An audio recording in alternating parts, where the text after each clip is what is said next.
What's up, dude? Hello, everybody. Welcome back to my YouTube channel. So, before anyone says anything, that is my boy Louis back there. No, he is not supposed to be sleeping on my bed. However, I took a shower and he hopped up there before I was able to put down a blanket for him to lay on. I am actually allergic to dogs, and we have two of them. So I try to keep the dog hair in my room to a minimum, especially on my bed, because their hair will severely start to bother me.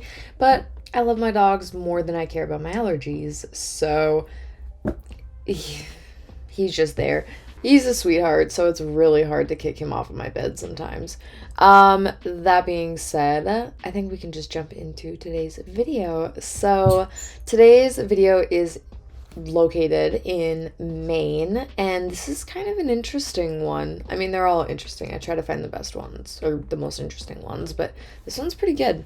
So on November 24th, Justin Butterfield, 34 years old, was arrested and charged with murder in the death of 38-year-old Gabriel, I'm going to say this wrong, Demore of Portland, Maine. Justin and Gabriel were brothers, and around 10:30 a.m., Androscoggin County deputies were called to 14 Poplar Drive. They were called for a disturbance complaint and ended up finding Gabriel's body. So obviously, whatever kind of struggle they had, it was a loud one, enough that neighbors had to call the police. After an autopsy was done, the office of the chief medical examiner concluded that the death was in fact a homicide.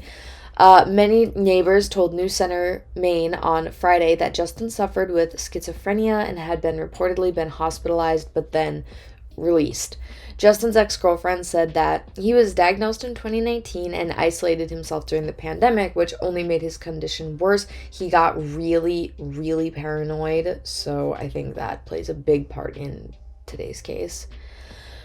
The couple has a kid together. I'm not going to name either the ex-girlfriend or the child because it's really not needed. I just thought that I would mention it, adds more to the story, kind of builds a better picture.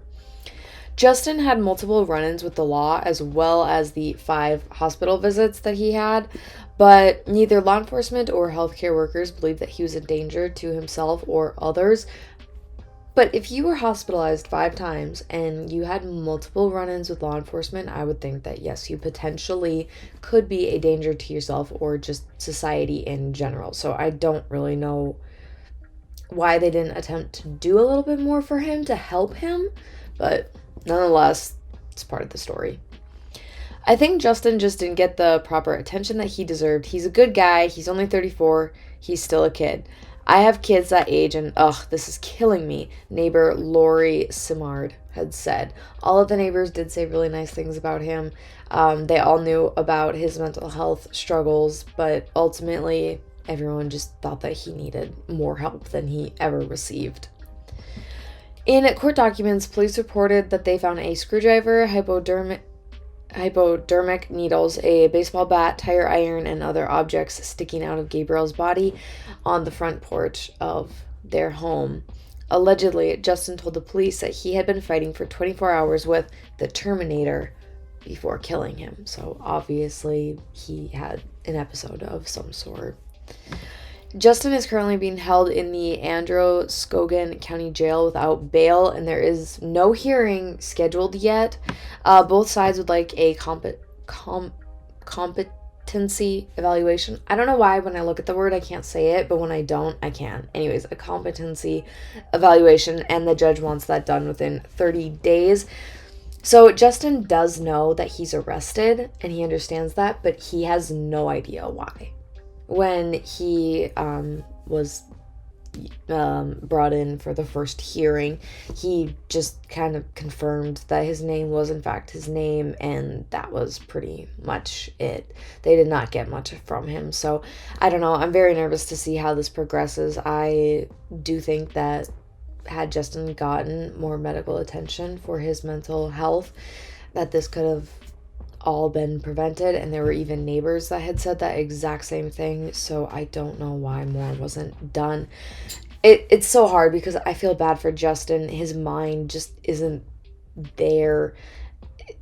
I don't want to say it's not his fault, but also it's like he had a mental health condition and he was hospitalized for it 5 times.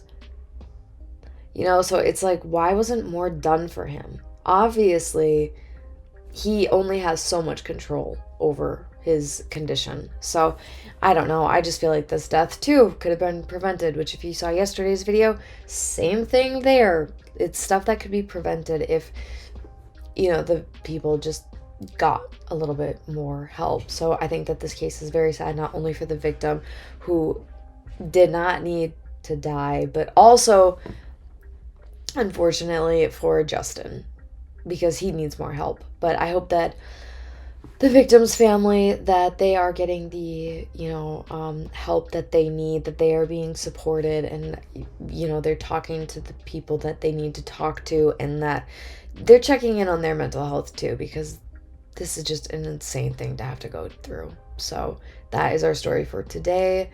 Thank you guys so much for watching. If you would like to give it a thumbs up down below, please do. Subscribe, please. But if you don't want to, it's totally cool. Thanks for hanging out with me today, and I will see those of you that want to watch more in tomorrow's video. Bye, guys.